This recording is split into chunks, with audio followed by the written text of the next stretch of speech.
2022년 28번째 우리에게 주신 하나님의 말씀은 시편 1편 1절에서 6절까지 말씀입니다. 이미 우리가 익숙히 잘 아는 말씀인데요, 우리 함께 말씀을 읽겠습니다.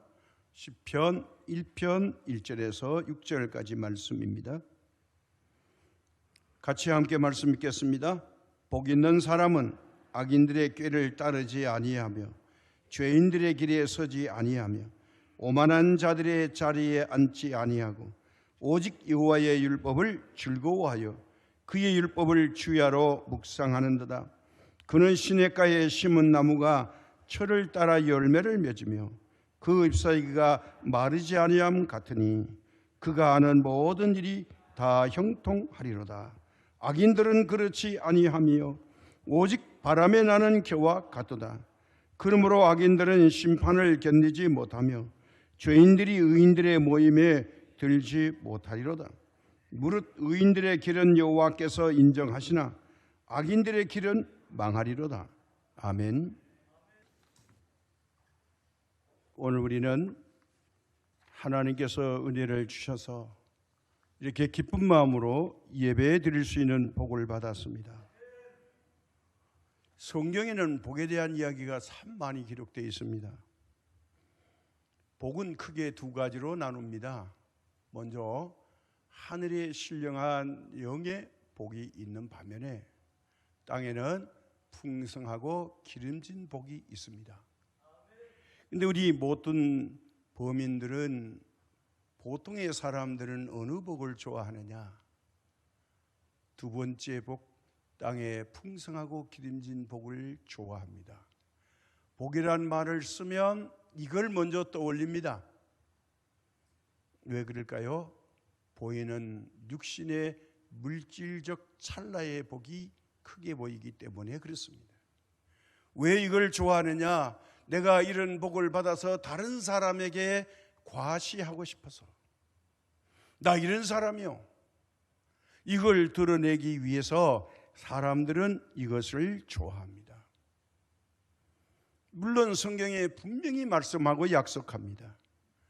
하나님 안에서 풍성하고 기름진 복이 보장되어 있고 약속해 주셨습니다.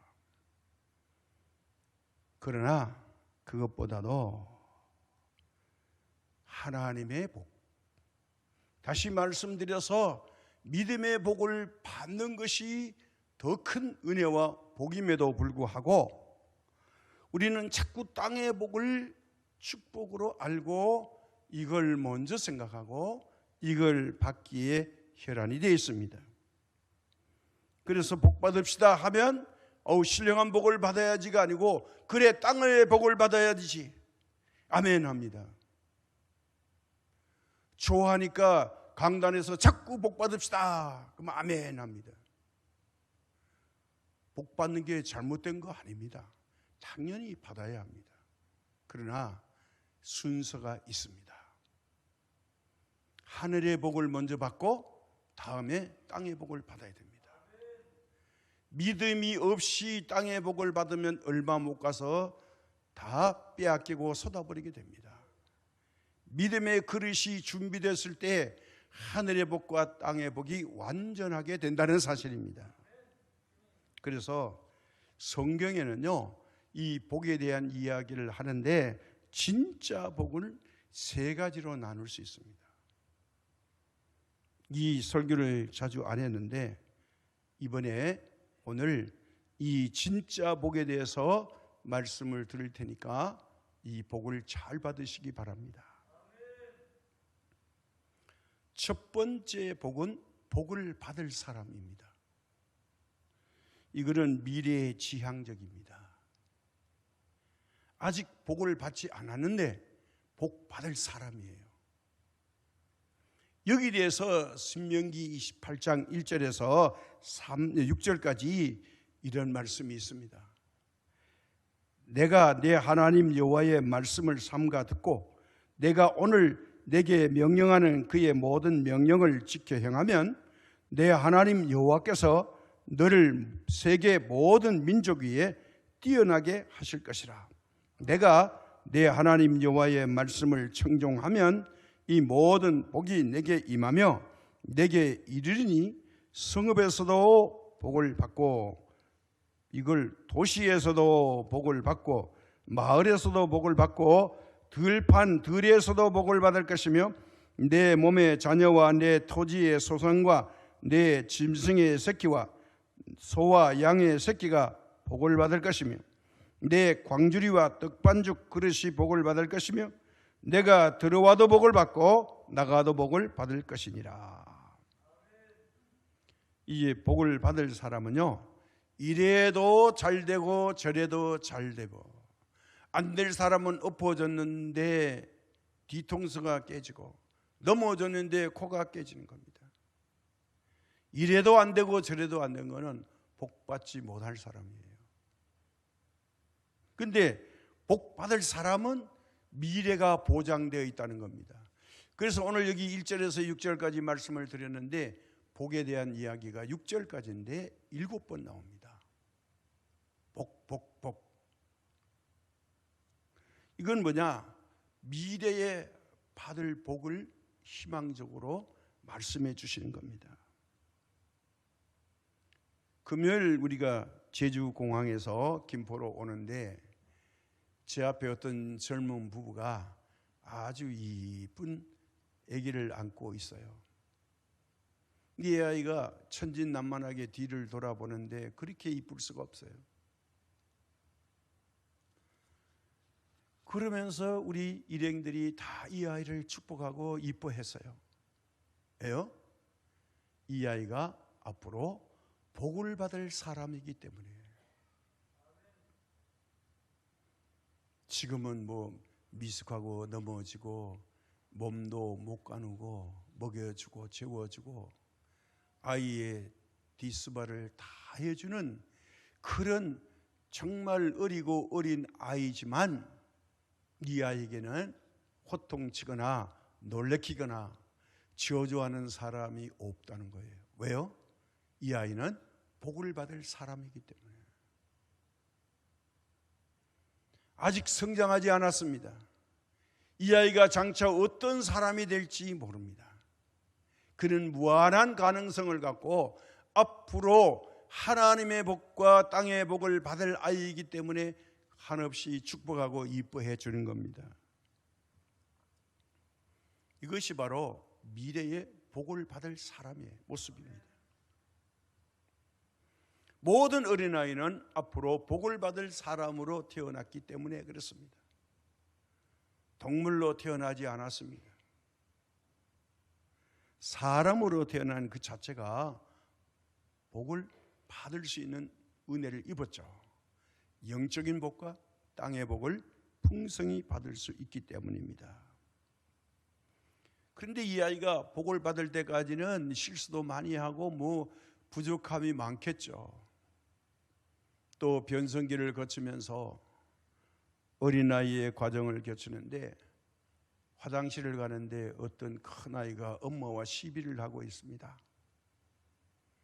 엄마가 불러내서 단둘이 말합니다. 너 어쩌고 저쩌고 하니까 뭐라고 불평하면서 안 할 거야. 너 가만히 안 둘 거야. 가만히 안 두면 어떨 건데? 그래서 제가 멈칫했어요. 저 무슨 말인가? 엄마가 못마땅하니까 이 아이를 훈계하는데 아이가 덩치가 엄청 커요. 엄마보다 더 커요. 그런데 이 사춘기가 왔는지 엄마 말을 무시하면서 대드는 거예요. 엄마는 창피하죠. 이렇게 키워놨더니 말도 안 듣고 고집 부린다 이거죠. 그것도 이제 돌아가야 되는데 공항에서 뭘 땡깡을 놓으니까 엄마 마음이 얼마나 불편하시겠어요. 그러함에도 불구하고 이 아이도 앞으로 복을 받을 아이이기 때문에 지금은 미성숙하지만 언젠가는 부모에게 효도하는 아들로 바뀔 줄로 믿습니다. 이게 뭐냐? 미래의 형입니다. 저와 여러분도 하나님의 복을 다 받지 못해도 앞으로 계속해서 복 받을 사람으로 하나님이 불러주신 줄로 믿습니다. 이게 첫 번째의 복 받는 사람의 관문입니다. 그래서 오늘 뭐라고 말합니까? 들어와도 복을 받고 나가도 복을 받고 이래도 복을 받고 실수해도 실패해도 복을 받을 것이다. 걱정하지 말라는 거예요. 왜요? 복 받을 사람이니까. 이게 첫 번째 전제가 되어야 한다는 거예요. 우리가 하나님 아버지 앞에 온 이유는 뭡니까? 저주받으려고 온 게 아니죠. 복 받으려고 왔죠. 그러니까 하늘의 복, 하나님의 복이 반드시 저와 여러분에게 아직도 받지 못한 것이 있다면 반드시 받을 줄로 믿습니다. 이게 은혜입니다. 그래서 복 받을 사람으로 성장하는 겁니다. 오늘 우리가 살아가고 있는데, 자, 복 받을 사람이 두 번째 모습이 뭘까요? 그것은 오늘 본문의 말씀처럼 복 있는 사람입니다. 복 있는 사람. 이게 오늘 시편 1편에서 1절에서 3절에 보면 이렇게 말씀하고 있죠. 복 받을 사람이 아닙니다. 복 있는 사람은 악인들의 꾀를 따르지 아니하며 죄인들의 길에 서지 아니하며 오만한 자들의 자리에 앉지 아니하고 오직 여호와의 율법을 즐거워하여 그의 율법을 주야로 묵상하는도다. 그는 시냇가에 심은 나무가 철을 따라 열매를 맺으며 잎사귀가 마르지 아니한 같으니 그가 하는 모든 일이 다 형통하리로다. 자, 일이 잘 됩니다. 이게 복 있는 사람이에요. 기도한 대로 응답됩니다. 마음먹은 대로 사업이 잘 풀립니다. 이게 복 있는 사람이에요. 어떤 사람은 하는 것마다 안 됩니다. 꼭 일을 시작하면 실패로 끝납니다. 이게 왜냐하면 복받을 사람이 되지 못해서 자격이 미달되니까 하는 것마다 될 수가 없습니다. 근데 복받을 사람이 하면 복 있는 사람으로 2단계 관문에 들어서니 이래도 잘 되고 저래도 잘 된다고 말씀했죠. 그래서 복 있는 사람의 모습이 뭐냐? 무엇이 복이 있느냐? 1절에 있습니다. 악인들의 꾀를 따르지 아니하고 죄인들의 길에 서지 아니하며 오만한 자들의 자리에 앉지 아니하고, 한 가지를 잘합니다. 오직 여호와의 율법을 즐거워하여 그 말씀을 주야로 묵상하는 사람. 믿음으로 사는 사람이 이미 복 있는 사람이 됐다는 거예요. 그래서 이런 사람들은 시냇가에 심어놓은 부들나무 가지 같아서 푸르고 잎이 청청하다는 거예요. 왜요? 물이 공급이 잘 되니까. 하나님의 말씀이 우리 영혼을 살찌우게 하니까 그렇습니다. 그래서 신명기 28장 11절에서 14절에 이렇게 말씀합니다.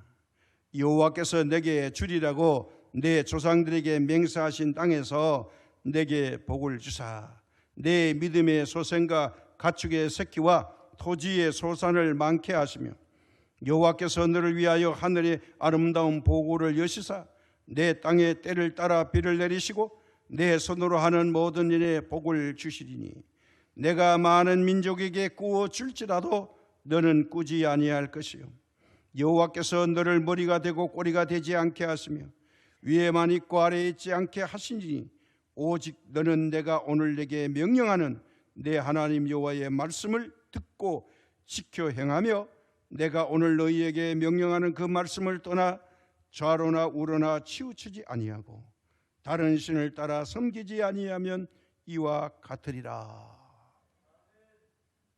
약속했습니다. 복 있는 사람이 되는 배경에는 하나님이 함께 하셔야 되는데, 하나님의 말씀을 묵상하는 사람, 다시 말하면 하나님의 말씀대로 살아보려고 애를 쓰는 사람, 100% 하나님 마음에 들지 않지만 하나라도 지키려고 애를 쓰면 하나님을 그거에 기쁘게 보십니다. 우리 인간은 부족함이 많아서 하나님 앞에 완벽할 수 없습니다. 그러나 우리가 믿음으로 살려고 애쓰고 노력하면 그 하나님을 기쁘시게 하는 한 가지 때문에 우리를 하나님의 일꾼으로 쓰실 줄로 믿습니다. 그래서 머리가 될전정 꼬리가 되지 않는다는 거예요.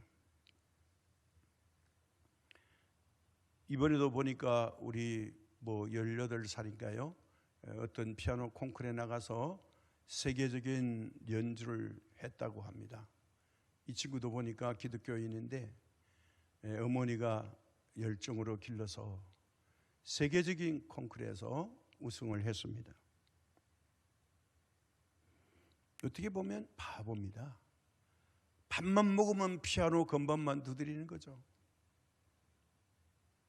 다른 건 모릅니다. 그러나 그걸 실증 안 내고 끝까지 하니까 결국은 세계적인 피아니스트가 된 겁니다. 하나님을 믿되 끝까지 믿어야 됩니다. 이것저것 것 다 해보고 이제 할 것 없으니까 하나님의 일을 하는 게 아닙니다. 하나님의 일을 우선하는 사람. 이제 신명기 15장 4절과 8절에 무슨 말씀이 있는가 보십시다. 내가 만일 내 하나님 여호와의 말씀만 듣고 내가 오늘 내게 내리는 그 명령을 다 지켜 행하면 내 하나님 여호와께서 내게 기업으로 주신 땅에서 내가 반드시 복을 받으리니 너희 중에 가난한 자가 없으리라. 내 하나님 여호와께서 내게 허락하신 대로 내게 복을 주시리니 내가 여러 나라에 꾸어 줄지라도 너는 꾸지 아니하겠고 내가 여러 나라를 통치할지라도 너는 통치를 당하지 아니하리라. 내 하나님 여호와께서 내게 주신 땅 어느 성읍에서든지 가난한 형제와 너와 함께 거주하거든 그 가난한 형제에게 내 마음을 완악하게 하지 말며 내 손을 움켜쥐지 말고 반드시 내 손을 그에게 펴서 그에게 필요한 대로 쓸 것을 넉넉히 구워주라. 넉넉하게 하라는 겁니다. 성경에 어디를 봐도 인색하게 하라 말이 없어요. 후하게, 넉넉하게, 풍성케 하라는 겁니다. 여기까지가 우리가 하나님의 복을 받아야 할 이유가 있습니다. 복 있는 사람이 되어야 됩니다. 두 번째 관문. 자, 복 있는 사람이 돼서 하나님의 복을 받은 사람은 왜 하나님께 복을 받아야 할까요? 현재형을 지나서 이제 과거형으로 돌아갑니다. 뭘까요? 세 번째는 복을 받은 사람이 되어야 됩니다. 받고 있지 말고요. 이거야말로 완벽한 과거형입니다. 하나님이 원하는 사람은 바로 복을 받을 사람을 원하고 있습니다. 받을 사람이 첫 번째 관문이라면 두 번째 관문은 복 있는 사람이 되어야 됩니다. 믿음으로 사는 것이 복 있는 사람의 모습이라면, 자, 이 하나님의 복을 받았다면 그 다음 어떻게 해야 되느냐? 복을 받은 사람으로서 해야 될 사명이 있습니다. 하나님은 이런 사람들을 찾고 계시고 지금도 구하고 계십니다. 복을 받은 사람 무슨 뜻일까요? 우리의 최종 목표는 복을 받은 사람이 되어야 됩니다. 복을 받은 사람은 부족함이 없는 믿음의 여유와 마음의 여유와 경제적 여유와 시간의 여유가 있다는 거예요. 받을 사람은 여유가 없습니다. 받고 있으면 여유가 없습니다. 왜요? 부족하니까 지금 채워야 합니다. 넉넉하지 못합니다. 현실이 넉넉하지 못하기 때문에 이제 이게 자꾸 채워야 됩니다.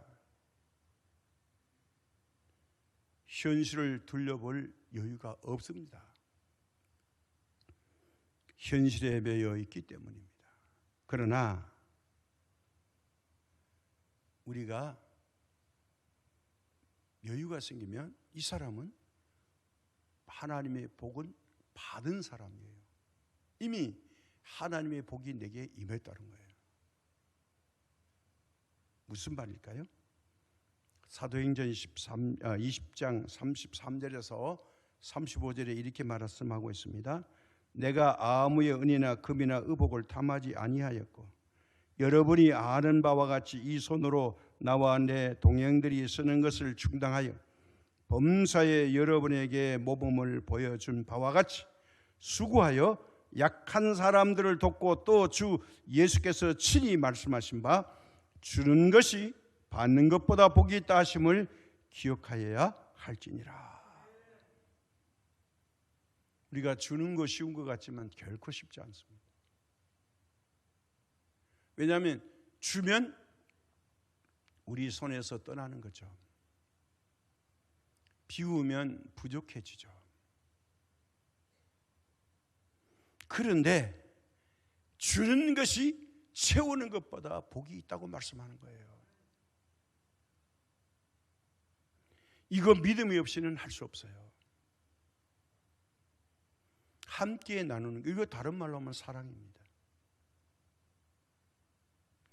부모가 자식에게 주는 거, 이거 사랑으로 하는 거지 경제적 회계학으로 따져서 하면 이런 바보가 어디 있어요. 요 사인해. 오늘 엄마가 너 몇십만 원짜리 옷을 사줬어. 여기 사인해. 이거 나중에 갚아야 돼. 알았지? 그렇게 부모님들이 자식들에게 용돈 주고 뭐 옷 사주고 먹여주고 한 거 그거 계산합니까? 내 것인데 너한테 주는 거야? 너 빚져서 알았어? 다 갚아? 그런 부모는 한 사람도 없습니다. 부모이기 때문에 아낌없이 주는 거예요. 아낌없이 주는 나무처럼 말이에요. 보상과 대가를 바라는 게 아닙니다. 그래서 앞으로 복 있는 사람 되어서 복 받는 사람으로 거듭나주면 부모의 마음이 흡족한 거죠. 다른 말로 사람답게 사람만 주면 그게 고마운 거죠. 하나님도 마찬가지입니다. 우리가 믿음이 장성해서 하나님의 사람으로 성장해서 하나님의 일을 대신해 주시는 일꾼의 사명자가 된다면 하나님이 기뻐하시는 겁니다. 다시 말하면 믿음의 여유가 생겼다는 거예요. 내가 물질이 넘치고 풍성해서 시간이 남아 돌아서 할 일이 없어서 한 게 아닙니다. 내게도 부족하고 모자라다. 할 수 있는 것 중에서 내가 할 수 있는 게 무엇일까? 할 수 있는 것을 나누는 겁니다. 이거를 보충해주고 나눠줘도 내게 유익이고 손해가 되지 않는다는 믿음 없이는 할 수 없는 겁니다. 우리가 음식을 만들어도 이웃집과 나눌 때요, 그거 내가 혼자 먹고 있는 것보다 이웃집에 담은 옥수수 하나라도 나눠 먹으면 기쁨이 있잖아요. 옥수수 한 개에 정이 나는 겁니다. 그리고 인심은 곳간에서 난다고 그랬죠. 음식을 나누는 거 이거 굉장한 은혜입니다. 바로 복받은 사람의 최고의 결정체가 뭘까요? 수군과 대안입니다. 우리가 처음 시작이 할 수 있어서 한 게 아닙니다. 열악한 개척교회 수준에서 시작을 했는데 하나님이 우리를 보고 은혜를 받는다고 말씀했어요. 그리고 한 번 하고 끝내려고 그랬어요. 쉬운 일이 아닙니다. 혼자 할 수 있는 일도 아닙니다.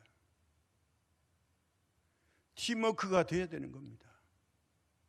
주는 게 쉬운 것 같지만요, 죽어도 욕먹을 일이 굉장히 많습니다.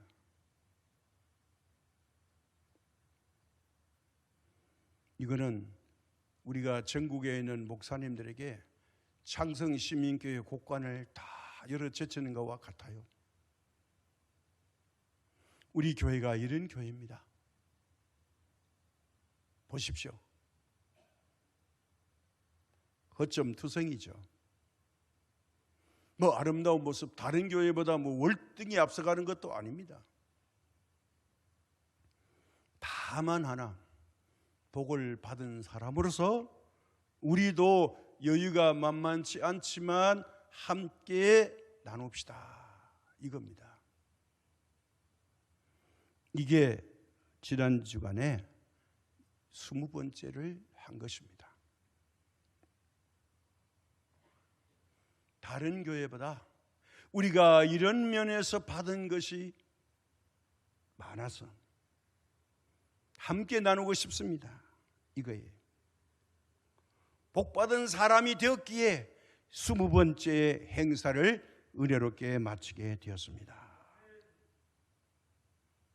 이런 모습을 성경에서 뭐라고 말하는가 보십시오. 잠언 19장 17절에 이렇게 말합니다. 가난한 자를 불쌍히 여기는 것은 여호와께 구워 드리는 것이니 그의 선행을 그에게 갚아 주시리라. 오, 가난한 사람들이 아닌데. 예, 오시는 목사님 중에는 우리 교회보다 월등히 큰 교회 몇 교회 있습니다. 그 목사님들이 다른 집회는 안 갑니다, 세미나에. 근데 우리 세미나에 꼭 오십니다. 이유가 뭐냐? 와서 은혜 받고 간다는 거예요.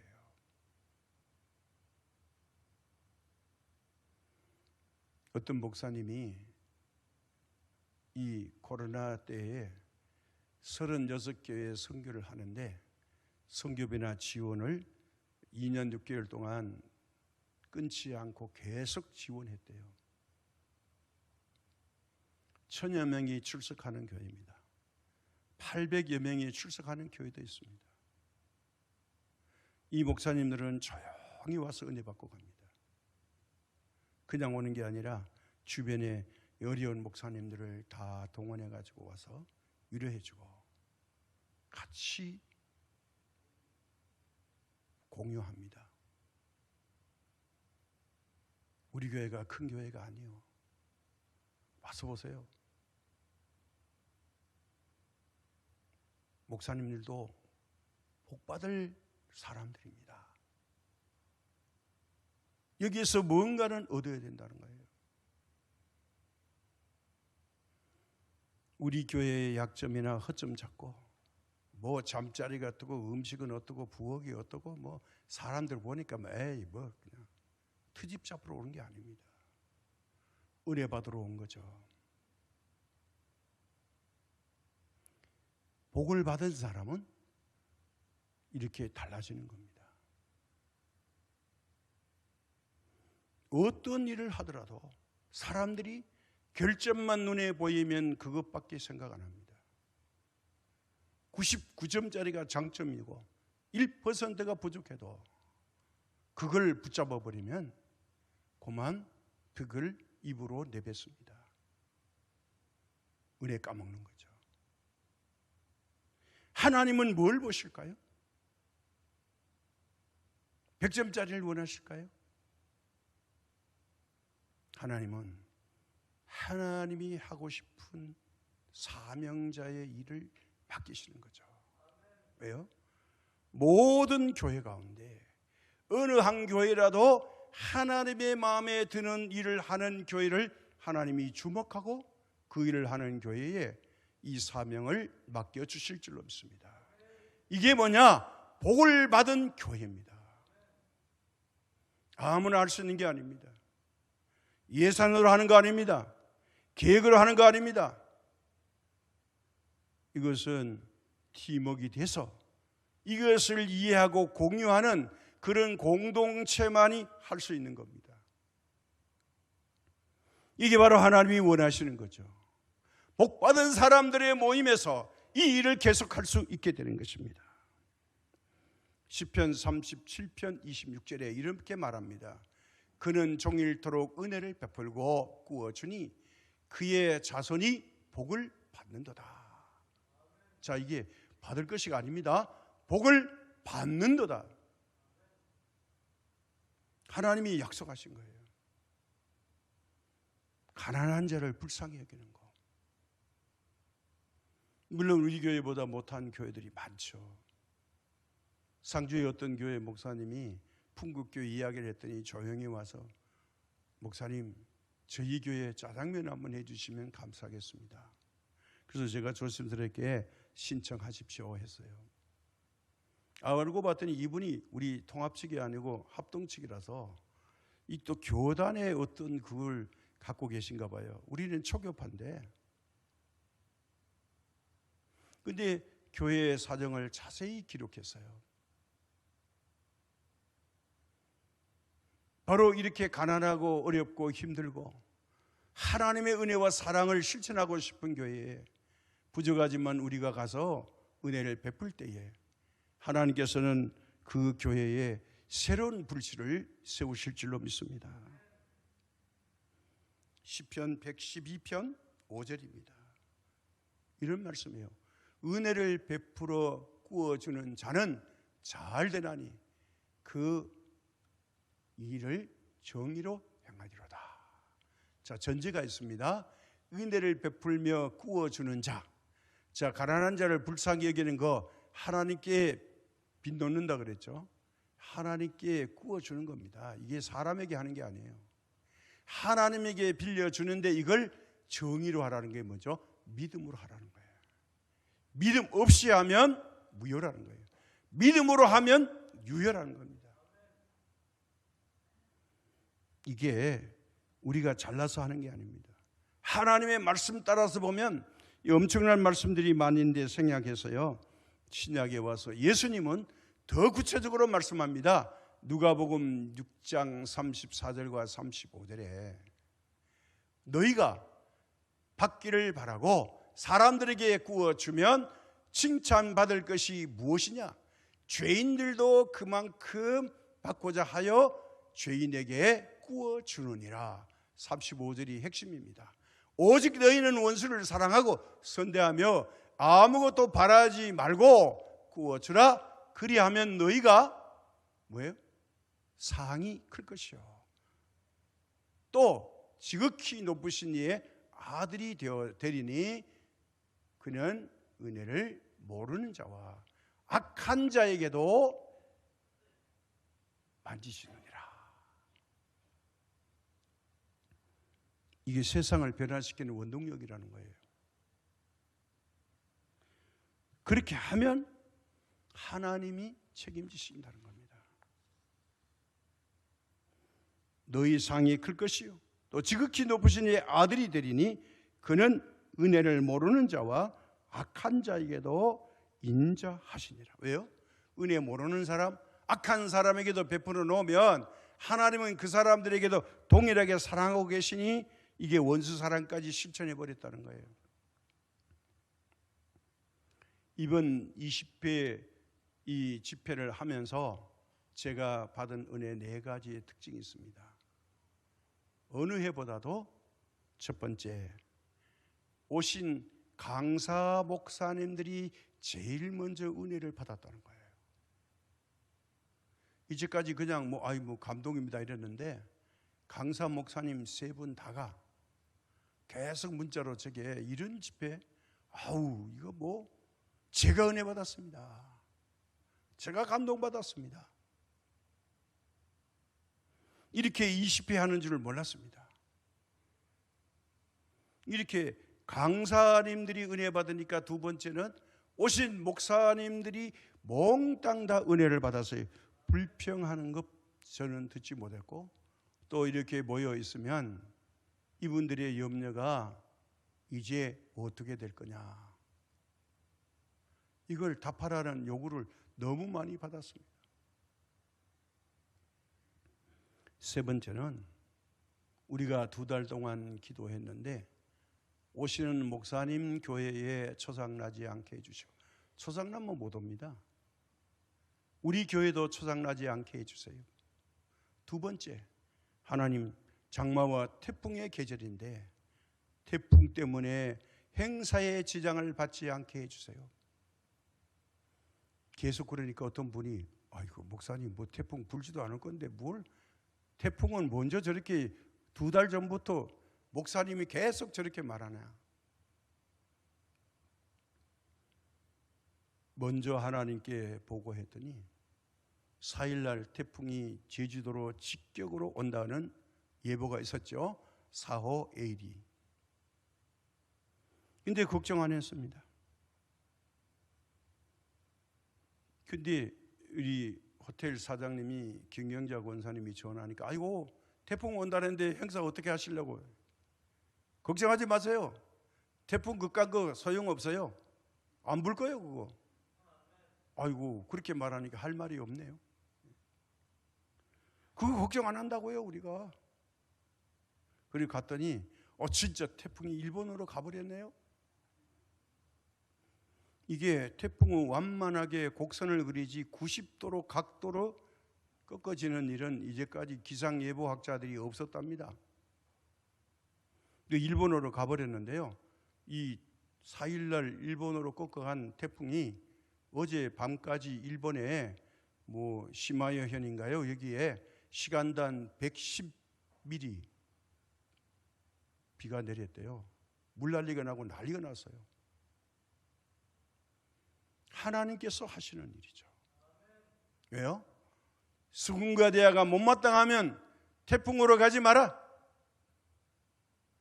바다도 하늘도 하나님이 흩트르실 터인데 하나님께서는 창창한 날씨를 주셨습니다. 왜요? 하나님의 마음에 드니까요. 90도 아니라 60도로도 하나님의 능력으로 꺾을 수 있다는 걸 보여주셨습니다. 19회 때는 오키나와의 20시간을 붙잡아 놓으셨던 하나님, 20회 때는 90도의 각도로 태풍을 꺾어놨습니다. 우리가 한 게 아닙니다. 전능하신 하나님이 하신 거죠. 네 번째는 이 함께 참석한, 어떻게 보면 이 선교사님들 때문에 우리가 조금 피해를 입었지만, 이 선교사님 28분이 그렇게도 조국의 음식을 먹고 싶었고, 외국 가서 있으면 사 먹을 수도 없고 만들 수도 없는 음식, 저녁과 아침 그리고 도시락까지 이렇게 배려해 주셔서 너무너무 눈물 날 정도로 감동과 감격을 받았습니다. 제 마음과 육체가 시원함을 느꼈습니다. 몇십 년 만에 처음으로 먹고 싶었던 조국의 음식을 진수성찬으로 먹었으니 이제 기쁜 마음으로 돌아가겠습니다. 이 목사님들이 저를 보더니 그렇게 칭찬하는 겁니다. 그러고 보니까 일은 권사님들이 땀을 흘리면서 일했는데 칭찬을 모조리 제가 다 듣고 있는 거예요. 그래서 제가 한 거 아무것도 없습니다. 저는 그저 날짜 잡고 기도하는 거 외에 나머지는 다 우리 집사님, 권사님들이 일일이 알아서 열심히 한 것뿐입니다. 칭찬을 하시려면 저기 주방에 가서 하세요. 주방만 한 게 아닙니다. 우리 이 아쿠아비치 마당도 다 쓸고 청소 아주 깔끔하게 해서 음식 조리 끝나면 청소가 깨끗이 끝나는 그런 일들이 있었습니다. 다 숨은 일꾼들이 청소면 청소. 또 죄송합니다. 우리 최성식 집사님은 처음으로 오셨는데 식당 바닥을 얼마나 반질반질 닦아놨는지 미끄러질 정도로 물걸러지라고 닦았습니다. 우리 지동재 집사님, 주방에 일하는 분들 참 수고 많이 했지만 박은석 권사님, 그 넓은 주차장과 쓰레기를 실시간으로 다 정리하고, 그 외에도 우리 청년들이 하는 아들이 보고 목사님 청년들이 저렇게 하는 거 처음 봅니다. 어쩌면 일을 저렇게 잘합니까? 어른들은 권사님들은 지난번에 와서 알겠는데 이번에 청년들이 쓸고 닦고 의자고 뭐고 다 닦고 저렇게 정리하는 거 보니까 감동입니다. 이런 기쁜 소식을 들었습니다. 혹시 못 가신 분들이 마음 상하시면 안 됩니다. 가신 우리 분들이 이렇게 헌신적으로 했기 때문에 하나님의 나라가 완성되고, 오신 목사님들이 이걸 보고 은혜 안 받으면 이거 이상한 거죠. 해외 선교사들과 거의 우리 일행이 200명이 함께 하루를 지났는데 은혜 가운데 있었고요. 지나가는 동네 사람들이 저보고 물었어요. 누군지도 모르니까 뭐 하세요? 그래서 예, 집회합니다. 그랬더니 그 왜 청소해요? 그래요. 아니, 동네가 깨끗해야죠. 아, 교회에서 왔구나. 그러는 거예요. 대번에. 예, 그랬습니다. 했더니 그러면 그렇지. 예. 오, 사람들이 굉장히 많이 엉성엉성하네. 그것만 해도 감사하죠. 누가 한 거예요? 교회에서 하는구나. 하나님의 나라가 확장되는 거죠. 우리가 내부적으로만 해받는 게 아니라 우리 주변의 지경을 넓히고 우리가 칭찬받으려고 한 거 아닙니다. 깨끗이 했더니 지나가는 동네 사람 몇 분이 이걸 보고 감탄하고 결론이 뭐냐? 교회에서 왔다는 거예요. 이게 하나님의 은혜입니다. 오늘 우리가 하는 일이 매우 작습니다. 큰 교회가 얼마든지 할 수 있습니다. 자원이 많습니다. 그러나 흉내 낼 수밖에 없습니다. 우리는 진심으로 합니다.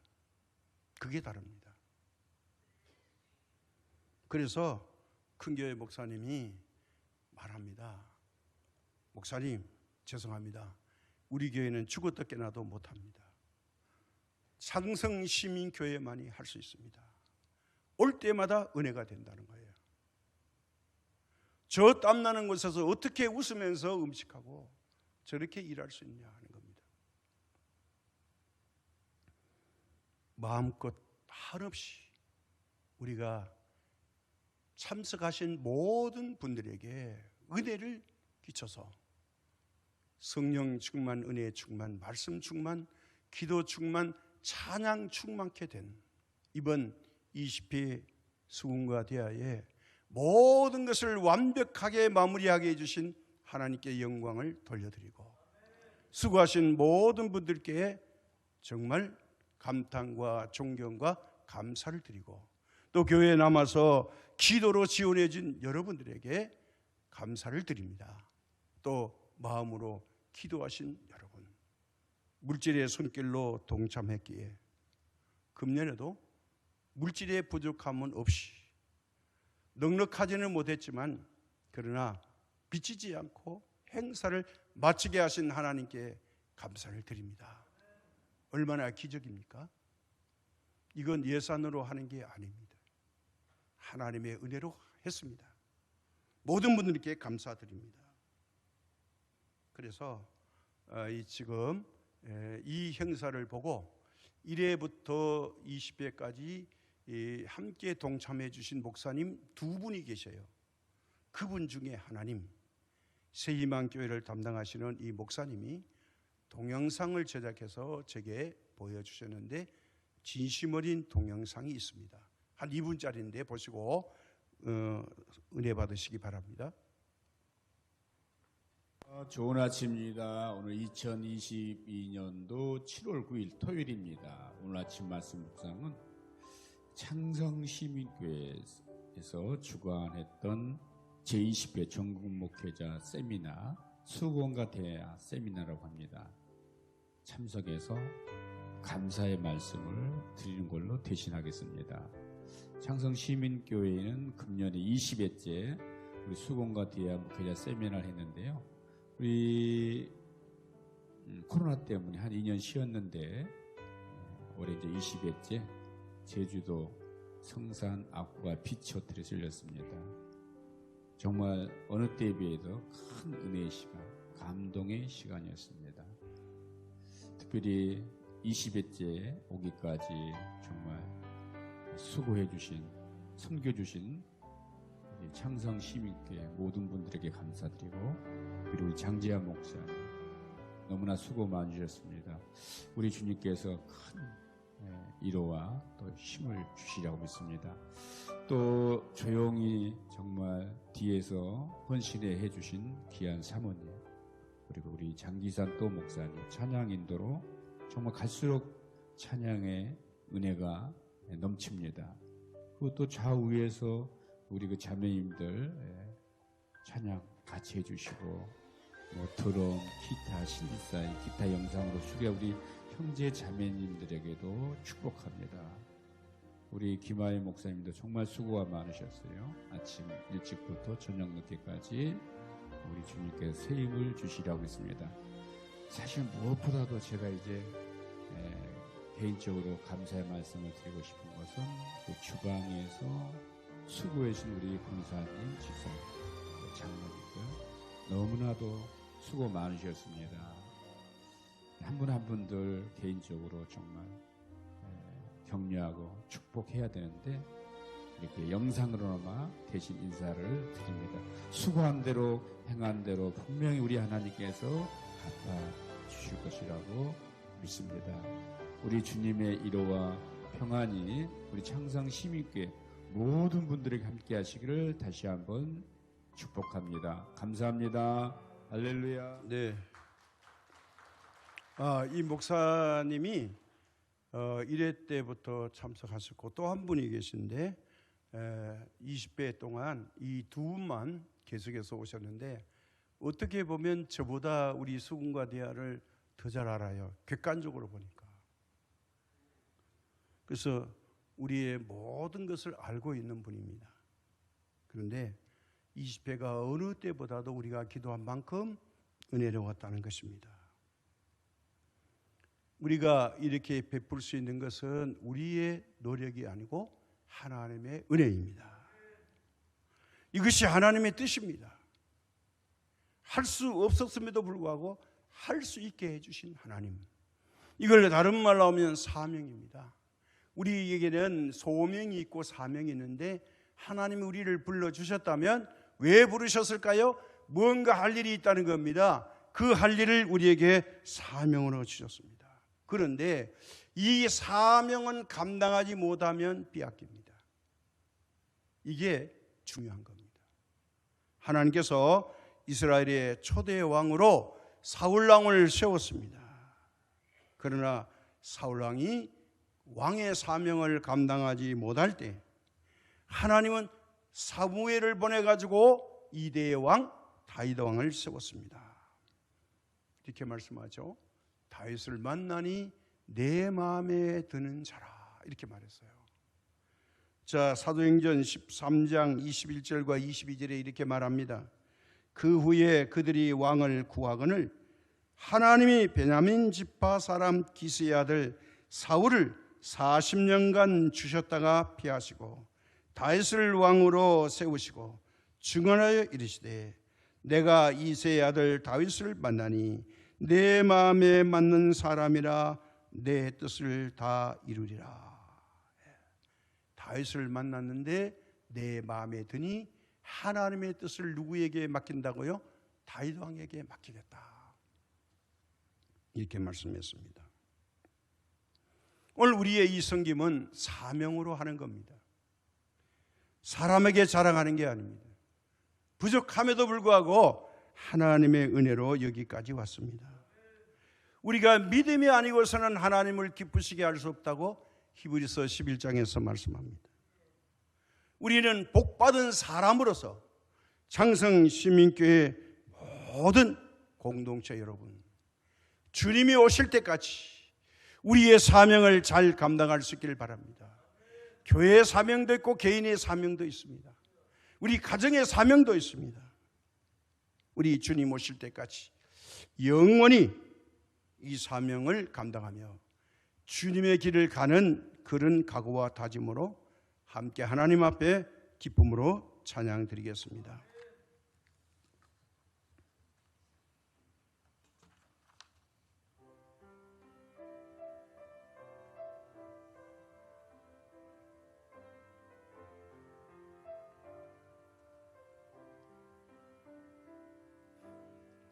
주님 다시 오실 때까지 나는 이 길을 가리라. 좁은 길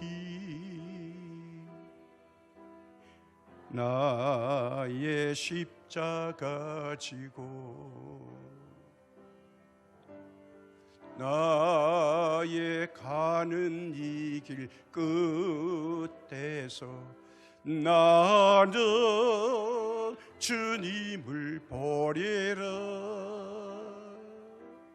영광의 내 주님 나를 맞아 주시리.